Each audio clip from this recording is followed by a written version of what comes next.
Y ahí sí quedamos bacán en el medio, ¿ah?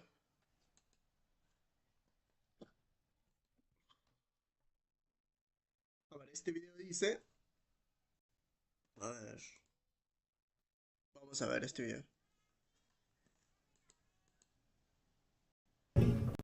Desde 1985 hasta hoy, cada presidente del Perú ha terminado preso, fugado, destituido o muerto. No es una racha de mala suerte, no es coincidencia. Es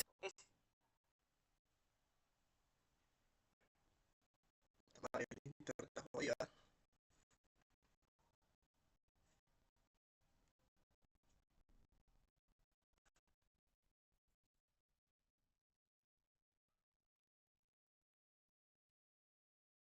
Vale, el internet está jodido.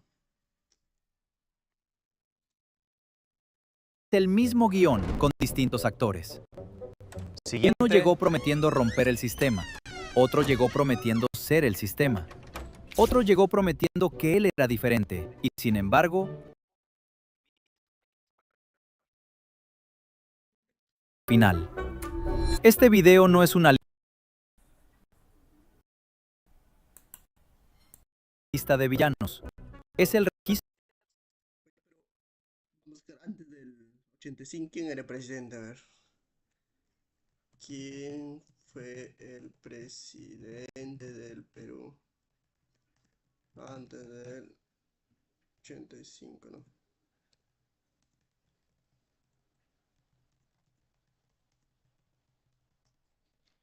Antes de Alan García. El presidente del Perú antes de Alan García, quien asumió el 28 de julio de 1985, fue Fernando Belaúnde Terry.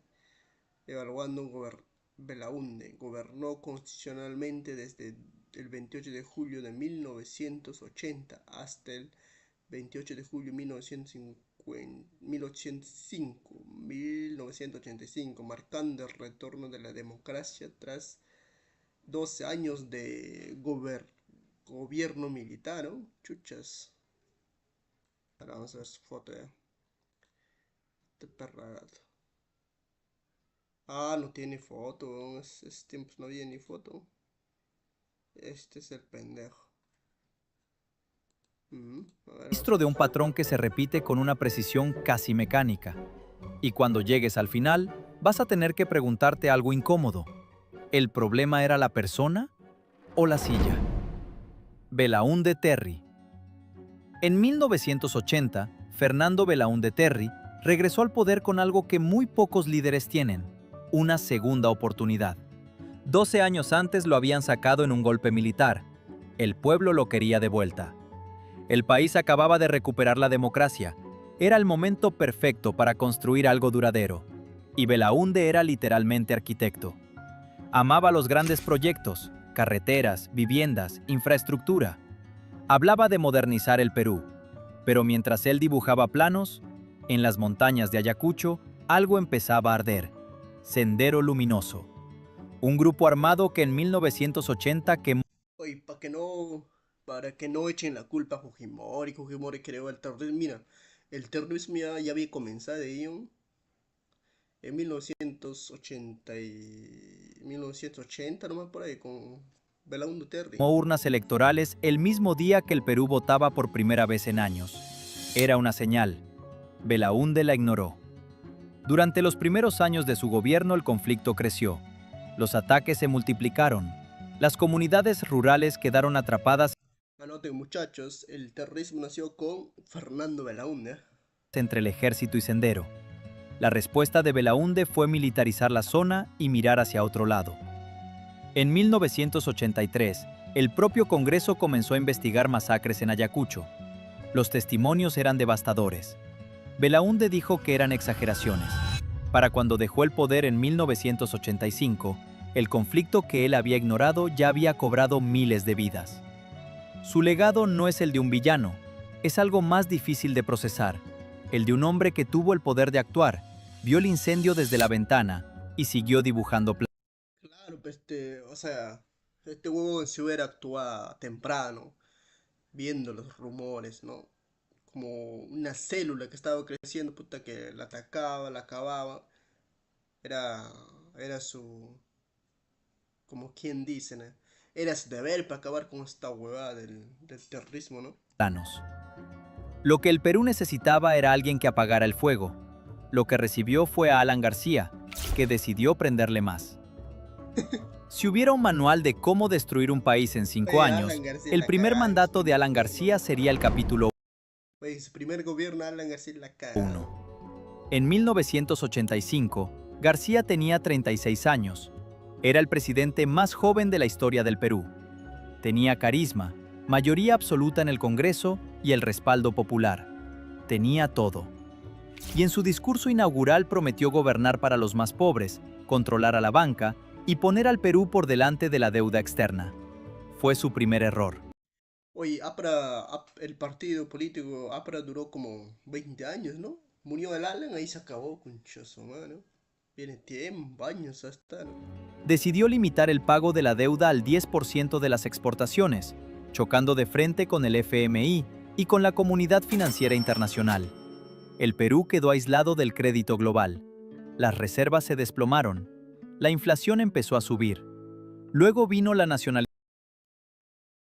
Ural prometió gobernar para los más pobres, controlar a la banca y poner al Perú por delante de la deuda externa.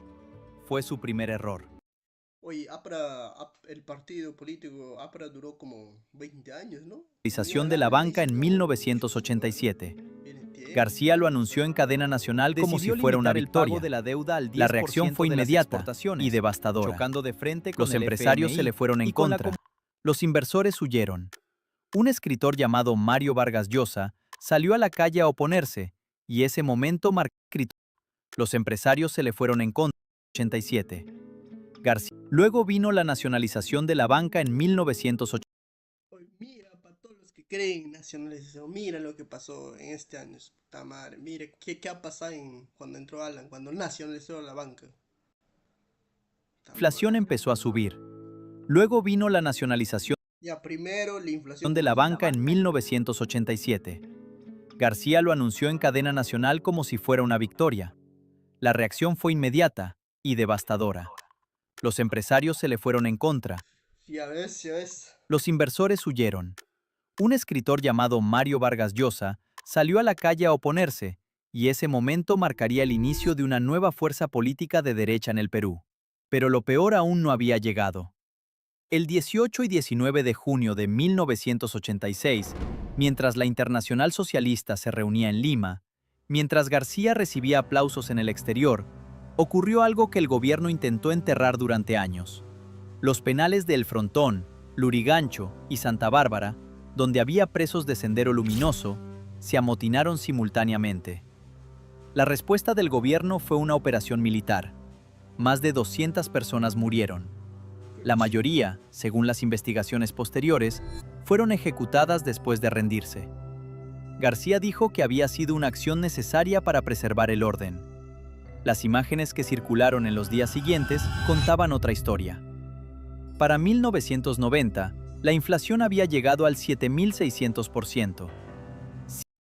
7600%, weón, puta madre, qué chuta bola, 7000, ni siquiera 2%, 3%, 7000. Mierda.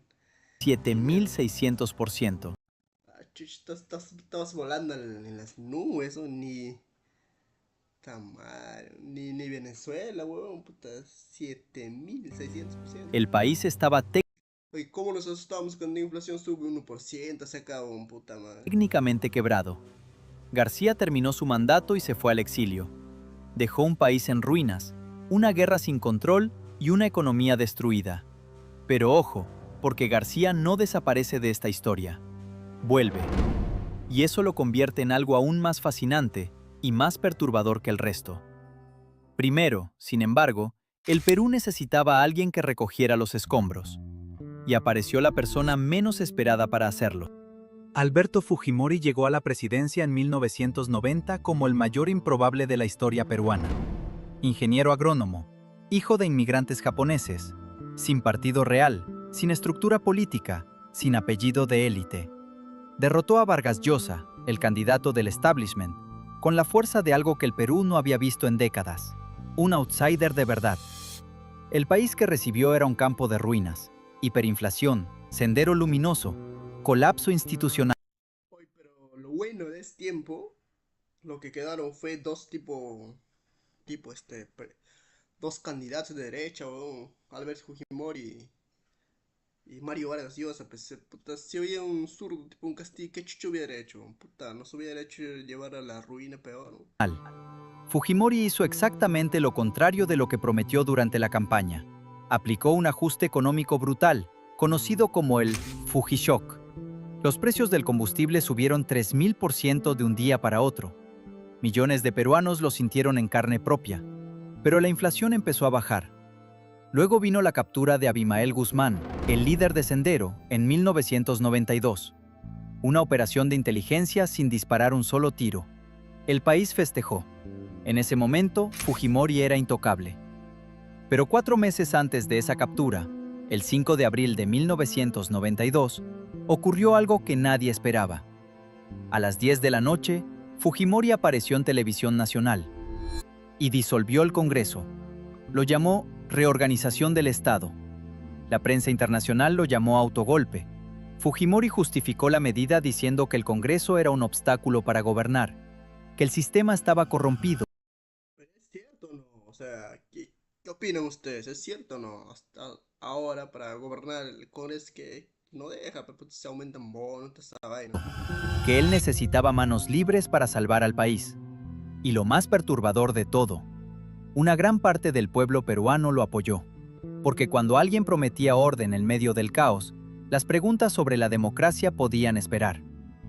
Fujimori gobernó con poderes ampliados, escribió una nueva constitución a su medida, ganó la reelección y ganó otra. Pero en paralelo, su asesor de inteligencia, Vladimiro Montesinos, operaba como un gobierno paralelo. Compraba jueces, congresistas, generales, periodistas y dueños de medios. Todo grabado en video. Montesinos filmaba sus propias transacciones como si fuera un archivo personal. Si eso les parece extraño, esperen. Porque cuando esos videos empezaron a filtrarse en el año 2000, el país vio, en tiempo real, cómo se compraba el Perú escena por escena. Fujimori intentó convocar nuevas elecciones y anunciar su retiro, pero era tarde. En noviembre de 2000, mientras asistía a una cumbre en Brunei, hizo una escala en Japón y nunca regresó. Renunció a la presidencia por fax, desde Tokio. Fue extraditado años después, juzgado y condenado a 25 años de prisión por crímenes de lesa humanidad y corrupción. El hombre que había salvado al país de la hiperinflación y del terrorismo terminó preso por haber ordenado escuadrones de la muerte. Ese es el arco completo de Alberto Fujimori, y sigue siendo el más difícil de procesar en la historia reciente del Perú. Pero lo que vino después tampoco fue exactamente un alivio, porque el Perú eligió a un hombre que era exactamente lo opuesto de Fujimori, y de todas formas, terminó en el mismo lugar. Si hubiera un ranking de las promesas más poderosas de la democracia peruana, Alejandro Toledo estaría en el primer lugar. Era hijo de una familia indígena de 16 hermanos. Había estudiado con becas. Era doctor en Stanford. Había liderado las protestas contra Fujimori en las calles. Era el símbolo viviente de que el Perú podía ser algo diferente. Y en el momento de su triunfo electoral, la imagen lo decía todo. El primer presidente de origen indígena jurando en Machu Picchu, frente a las ruinas de sus ancestros. Pero la brecha entre el símbolo y el gobernante se abrió rápido. En sus primeros meses, su popularidad colapsó. No por una sola crisis, sino por una acumulación de escándalos que erosionaban exactamente lo que él representaba. El caso del hijo no reconocido, las denuncias sobre el manejo de fondos, las protestas que él mismo había encabezado ahora se dirigían contra él. Toledo terminó su mandato con una aprobación de un dígito, como si el país entero hubiera decidido, en silencio, que prefería no recordarlo. Y cuando los años pasaron y se supo más, el cuadro se completó. Toledo había recibido pagos de Odebrecht, la constructora brasileña que, como van a ver, aparece una y otra vez en esta historia.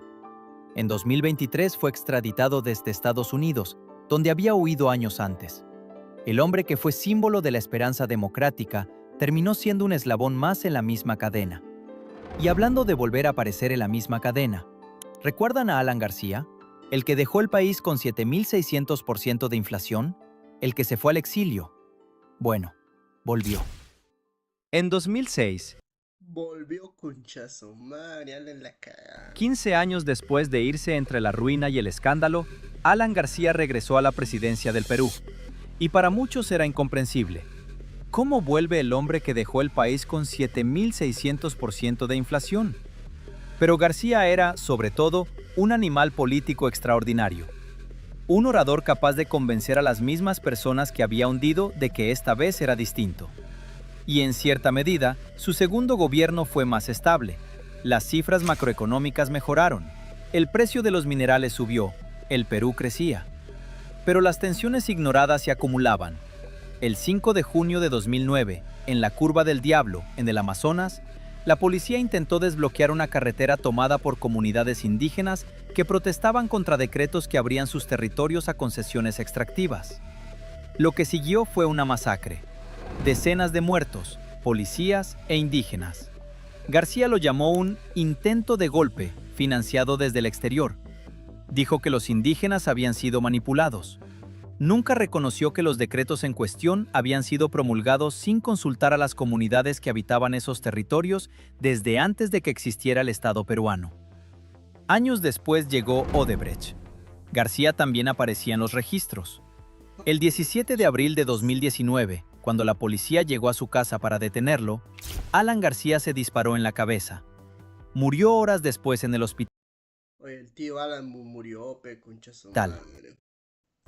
Fue el final más brutal de todos, y dejó una pregunta sin respuesta. ¿Murió por culpa, por cálculo, o por no poder soportar la idea de terminar en el mismo lugar que todos los demás? Esa pregunta nunca va a tener respuesta, pero lo que sí sabemos es que el patrón no se detuvo. Porque mientras García gobernaba por segunda vez, el país ya estaba eligiendo al siguiente en la lista. Alguien que, esta vez, prometía que venía a cambiar todo desde adentro. Humala. En 2011, Ollanta Humala llegó al poder con una promesa radical. Militar. Ex candidato derrotado. Apoyado por Hugo Chávez en su primera campaña. Prometía romper con el modelo económico, redistribuir la riqueza y representar al Perú profundo que siempre había sido ignorado. Las élites económicas estaban aterradas, pero algo extraño pasó antes de la segunda vuelta. Humala moderó su discurso. Cambió de traje, contrató nuevos asesores, citó a Lula en vez de a Chávez, y ganó. Lo que siguió fue, quizás, la historia más silenciosa de todas. Humala no rompió el modelo. Continuó la política económica de sus antecesores casi sin cambios. Bravo, mala por esa. Las protestas sociales que él prometía escuchar siguieron siendo reprimidas. La pregunta que flotó durante todo su gobierno fue siempre la misma. ¿Se rindió ante el sistema o siempre fue parte de él? Y luego llegó Odebrecht. Otra vez. El mismo nombre, la misma constructora, el mismo mecanismo. Humala y su esposa fueron detenidos en 2017. Dinero de la empresa había financiado su campaña. A estas alturas, si Odebrecht apareciera en los créditos de una película peruana, nadie se sorprendería. Pero el país seguía creyendo que el siguiente sería diferente. Oye, yo quiero que Odebrecht me financie mi transmisión, conchazo, madre. Esta vez llegaba un tecnócrata. Alguien con credenciales internacionales. Alguien que, se suponía, estaba por encima de toda esa historia. Pedro Pablo Kuczynski llegó en 2016 como la promesa tecnocrática definitiva. Economista formado en Oxford y Princeton. Había trabajado en el Banco Mundial, en el Economista por la wea, conchazo. FMI, en Wall Street. Era lo más parecido a un gerente del Estado que el Perú había intentado elegir. Su victoria fue ajustada.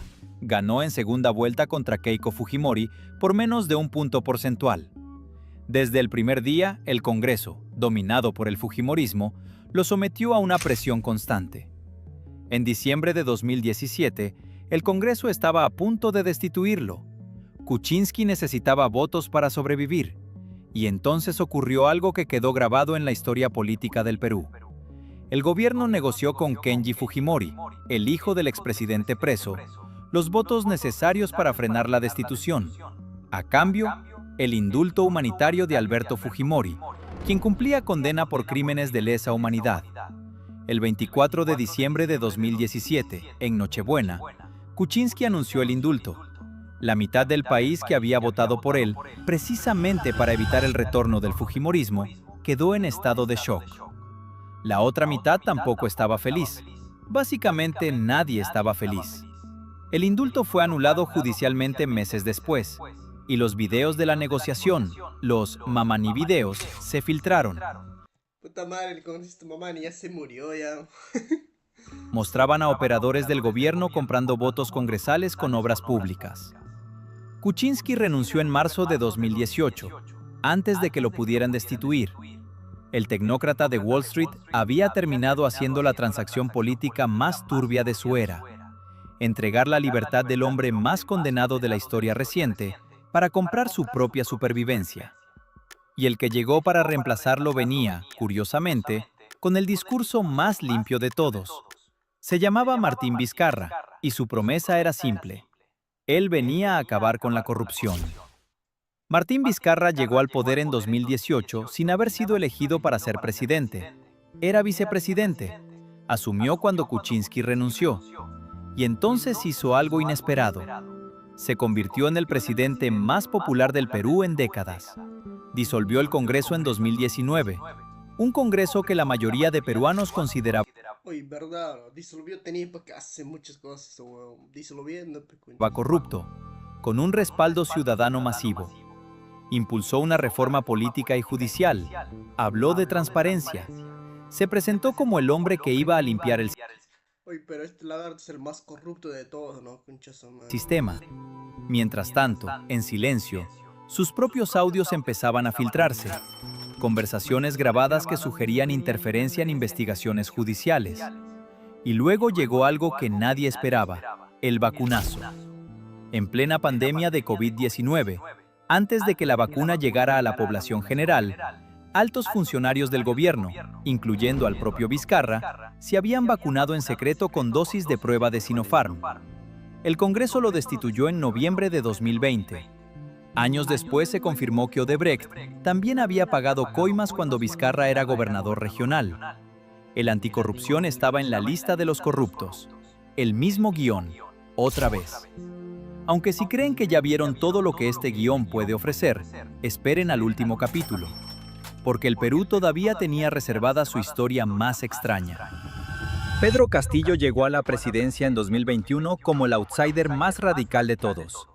Maestro rural de Cajamarca, líder sindical, sin partido real, sin estructura, sin equipo de gobierno preparado. Su victoria fue la más ajustada de la historia peruana. Ganó por poco más de 40,000 votos. Desde el primer día, su gobierno fue un caos documentado en tiempo real. En 16 meses, tuvo más de 80 ministros. 80. Algunos duraron menos de una semana. Varios fueron investigados por corrupción antes de asumir el cargo. Hoy le dicen que ha sido el mejor presidente, weón. ¿Qué puedes tener 80 ministros, conchazo, madre? 80. El Congreso intentó destituirlo 2 veces. La tercera vez parecía inevitable. Y entonces, el 7 de diciembre de 2022, Pedro Castillo apareció en Televisión Nacional y anunció la disolución del Congreso. Declaró un toque de queda. Dijo que gobernaría por decreto, pero nadie lo siguió. El Tribunal Constitucional lo declaró inconstitucional en minutos. Su gabinete renunció en bloque. Su propio partido lo abandonó. Las Fuerzas Armadas no se movieron. 6 horas después de ese discurso, Pedro Castillo fue detenido. El autogolpe más solitario de la historia latinoamericana. Un hombre que intentó imitar a Fujimori, pero no tenía el poder, el respaldo, ni los generales que Fujimori tuvo. Sigue detenido.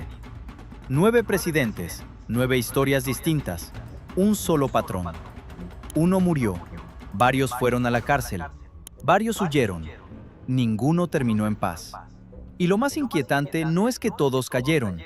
Lo más inquietante es cómo cayeron, en el mismo momento, cuando se volvieron incómodos para las estructuras que los rodeaban. El Congreso que los apoyaba se volvió contra ellos. La prensa que los celebraba comenzó a investigarlos. El sistema judicial, que alguna vez miraba para otro lado, de repente abría expedientes. ¿Eran todos corruptos? Sí, varios. ¿Eran todos incompetentes? Algunos, claramente. Pero hay una pregunta más difícil que esa. ¿Cuántos cayeron cuando intentaron tocar algo que no debían tocar? El Perú ha tenido más de 20 presidentes desde que recuperó la democracia. Casi ninguno terminó de pie. Oye, gente, déjame en sus comentarios, qué videos o sea, qué videos deseo que reaccione, pe. Sabe que acá recién estoy comenzando con estas vainas. Pero lamentable el Perú, ¿no? Pucha madre, pe. Más de 20 presidentes, ¿no? Puta madre. 80 ministros en un año, weón. ¿Qué huevada es eso? 80 ministros. Estamos jodidos. Tal vez el problema no es quién se sienta en la silla. Tal vez el problema es lo que la silla hace con quien se sienta.